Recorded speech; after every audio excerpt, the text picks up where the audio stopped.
Jamaica Venturillo.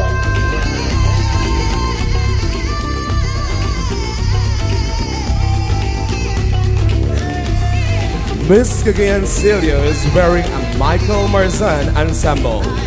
Cagayancillo is the home of the world-renowned Tabataha Reef, the country's only marine national park, and was also declared as a UNESCO World Heritage Site.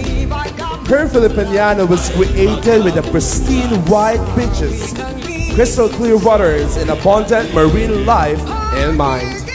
It is made out of poppies, pearls, and seashells sprinkled with Swarovski, rhinestones, and gems that represents the spark and shine of a Cagayanan. Ladies and gents, from the municipality of Cagayancillo,